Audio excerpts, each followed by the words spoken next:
PSL এ মুলতান সুলতানের বিপক্ষে মঙ্গলবার মাঠে নামছে রিশাদ হোসেনের লাহোর কালান্দার্স। ৩ ম্যাচে 2 জয়ে লাহোর আছে টেবিলে 2-এ। গেম চেঞ্জার ভূমিকায় আবারও বোলারদের শীর্ষ তালিকায় উঠতে চান বাংলাদেশের প্রস্তাব বয়স। সেজন্য রাতে ফ্লাড লাইটের নিচে ব্যাটিং বোলিং দুটো অনুশীলন করেছেন রিশাদ। মেহেদী নাইমের রিপোর্ট।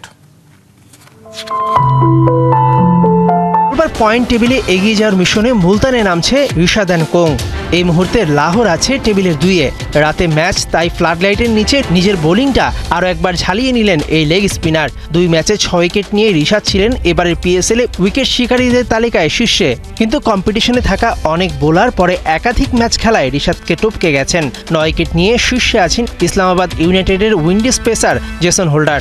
বাংলাদেশের পোস্টার বয়ের সামনে আবারও শীর্ষে ওঠার হাতছানি। সেজন্য প্রায় 5 ওভার নেটে বোলিং প্র্যাকটিস করেন রিশাদ হোসেন। 22 বছরের রিশাদ ব্যাটিংটাও খারাপ করেন না। দলের প্রয়োজনে হাল ধরতে ব্যাটিংটা অনুশীলন করলেন। করাচি থেকে লাহোর কালান্দার্স সোজা গেছে মুলতানে, যেখানকার আবহাওয়া কিছুটা গরম। 5 দলের পিএসএল এ সবার তলানির দল মুলতান। 3 ম্যাচের একটিতেও জিততে পারেনি মোহাম্মদ রিজওয়ানরা। তাই মুলতানে ম্যাচ শুরুর আগে ক্লিয়ারলি অ্যাহেড কালান্দার্স। ম্যাচের আগে এক ভিডিও রিশাদ জানান তার ভালো করার সিক্রেট মানসিক শান্তি। ইসলামই যে তাকে করে দিয়েছে সেই রাস্তা। ওয়ানডে বিশ্বকাপে কোয়ালিফাই করা বাংলাদেশ নারী দল লাহোর থেকে বিকালে দেশে ফিরেছে। পাকিস্তানে অনুষ্ঠিত বাছাই পর্বে ওয়েস্ট ইন্ডিজকে রান রেটে পেছনে ফেলে মূল পর্বে টিকিট পায় নিকার সুলতানা জ্যোতির দল। বিমানবন্দরে গণমাধ্যমের মুখোমুখি হয়ে বাংলাদেশ অধিনায়ক জ্যোতি বলেন, প্রথম 3 ম্যাচে ভালো করার ফলে বিশ্বকাপে সুযোগ পেয়েছে টাইগ্রেসরা। পর্যন্ত আমাদের ভিতরে সেই অপরচুনিটি ছিল যে আমরা কোয়ালিফাই করতে পারবো এবং প্রত্যেকে অনেক বেশি কষ্ট করছে। লাস্ট 2টা ম্যাচে হয়তো আমরা বেটার খেলি নাই, বাট স্টিল প্রথম 3 ম্যাচের ভালো খেলার ফলই কিন্তু আমরা পাইছি। মনে এতটুকু বিশ্বাস ছিল যে না, যদি সব কিছু ঠিকঠাক থাকে, তাদের যে চেজেবল যে টার্গেটটা ছিল হিউজ ছিল, বাট স্টিল তারা যেভাবে করেছে আল্লাহ আসলে কপালে না রাখলে হয়তো না। টি20 ক্রিকেট ছাড়লেও 1 বিন্দুও দাম কমেনি বিরাট কোহলি, রোহিত শর্মার। ভারতীয় ক্রিকেট বোর্ডের নতুন চুক্তিতে সবচেয়ে বেশি বেতন পাচ্ছেন এই 2 তারকা। আগামী মৌসুমের জন্য কেন্দ্রীয় চুক্তিতে থাকা 34 ক্রিকেটারের তালিকা প্রকাশ করেছে বিসিসিআই, যার সময়সীমা 1 অক্টোবর 2024 থেকে 30 সেপ্টেম্বর 2025 সাল পর্যন্ত। হাসান সজীবের রিপোর্ট। বয়স বেড়েছে, ছেড়েছেন ইন্টারন্যাশনাল টি20, খেলছেন কেবল ওয়ানডে ও টেস্ট ফরম্যাটে।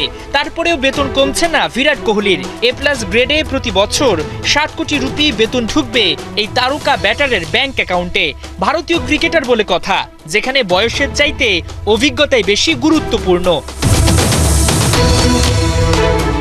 বিরাট কোহলি চাইতে বয়সে 1 বছর বড় রোহিত শর্মা 37-এ পা রেখেছেন হিটম্যান। টি20 বিশ্বকাপ জিতে বিরাটের মতো তিনিও গুড বাই বলেছেন শর্টার ফরম্যাটকে। তাতে অবশ্য ছোট হচ্ছে না তার বার্ষিক স্যালারির ডিজিট। বিরাটের মতোই A+ গ্রেডে বেতন পাবেন 7 কোটি রুপি।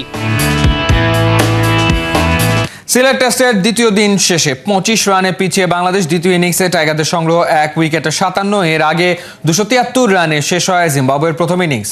5 উইকেট নেন মেহেদী হাসান মিরাজ। রহমান পেয়ারের রিপোর্ট। সিলেট টেস্টের দ্বিতীয় দিনে টাইগারদের ঘুরে দাঁড়ানোর প্রত্যাশা।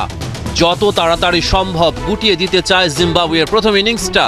বিনা উইকেটে 67 রানে দ্বিতীয় দিন শুরু করে জিম্বাবুয়ে। শুরুতেই বাংলাদেশের সাফল্য। নাহিদের শর্ট বলে বেন কারান আউট হয়ে গেল। ভাঙে 69 রানের উদ্বোধনী জুটি। তবে 56 বলে ব্রায়ান বেনেটের 50। দ্রুত রান তোলা বেনেটকেও ফেরালেন নাহিদ রানা। 57 রান বেনেটের ব্যাটে। হাসান মাহমুদ দ্রুত আউট করলেন নিক ওয়েলসকে। জিম্বাবুয়ে 88 রানে 3 উইকেট হারিয়েছে। আবারও আঘাত হানেন নাহিদ রানা। তুলে নিলেন জিম্বাবুয়ের কাপ্তান ক্রেগ আরভিনের উইকেটটা। 4 উইকেটে 133 রান নিয়ে জিম্বাবুয়ে লাঞ্চের পর শন উইলিয়ামসের 50। খালেদ আহমেদের বলে মাধভেরের ইনিংসের ইতি। মেহেদী হাসান মিরাজ ফেরান 59 রান করা শন উইলিয়ামসকে। 6 উইকেটে 213 রান নিয়ে জিম্বাবুয়ে চা বিরতির পর 2 ওভারে 2 উইকেট শিকার করেন মেহেদী হাসান মিরাজ। মায়াভোর পর আউট ওয়েলিংটন মাসাকা।